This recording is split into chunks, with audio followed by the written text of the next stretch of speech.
Oh, hello there, yes. Well, it's Sunday, and 'twas the morning after the night before. Yes, the very tiny number of demonstrators on the streets of London yesterday, tens of thousands according to the police, and an awful lot more according to lots of other people, passed off with the usual, very little trouble, unfortunately. Having spent weeks insisting that the police do things, the government and the media were left with a total of 6 arrests. The main one of which was, handily there was a bloke there to film it, is the usual Iranian guy who gets himself into trouble, shouts at protesters, winds them up, and then has to be rescued by the police, who go on to let him go afterwards. Dreadful, dreadful, dreadful. And as ever, the usual suspects are saying, isn't it dreadful that this bloke can't cause public order offences? To which the answer is, yeah, that's not quite the way the law works. But there we go. I suppose one of these days he will get seriously hurt, and then it'll all be the police's fault yet again. But the key point of this, of course, is that the government doesn't really matter how many arrests there were, which was astoundingly low. Oh, by the way, the bloke with the press garb was arrested because the papers were going on about that yesterday afternoon. Why hasn't he been arrested? Well, he has been, so there you go.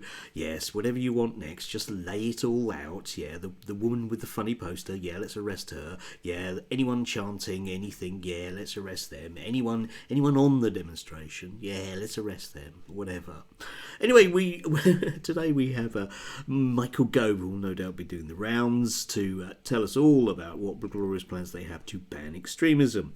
And looking at what the press are reporting today, of course it will be certain Muslim organisations and nobody that they don't like, which will, as according to the Guardian, and anyone with a brain will know, will lead to loads and loads of legal cases bubbling around, which will just prove just how really bad these Muslims are. Imagine living in a democracy where you're allowed to hold viewpoints and then using the legal system to defend them. Bastards. Yes, indeed. And I can fully expect over the next day or so not to hear a peep out of the usual suspects. I mean, Toby Young already has posted up Iranian guy because, that's the free speech issue. Not the wholesale slaughter of my particular personal liberties in terms of what I can do, or indeed vast swathes of the British population. The majority, because the majority realistically want a ceasefire. You know how extreme the British public are. Best to ban them, I think. Don't you? Anyway, Jesus, these people. Anyway, do have a lovely Sunday. It's going to be damp, but it is still Sunday. Those hard fought for weekends, thankfully for some of us, are still here. Not for much longer, eh, Toby? No, I'm sure there'll be a reason why they should go. I'm sure Michael Gove will find a reason why. Hey, I just suddenly thought, yeah, no weekends, no marches. Bingo. Result all round. Anyway, do have a good one.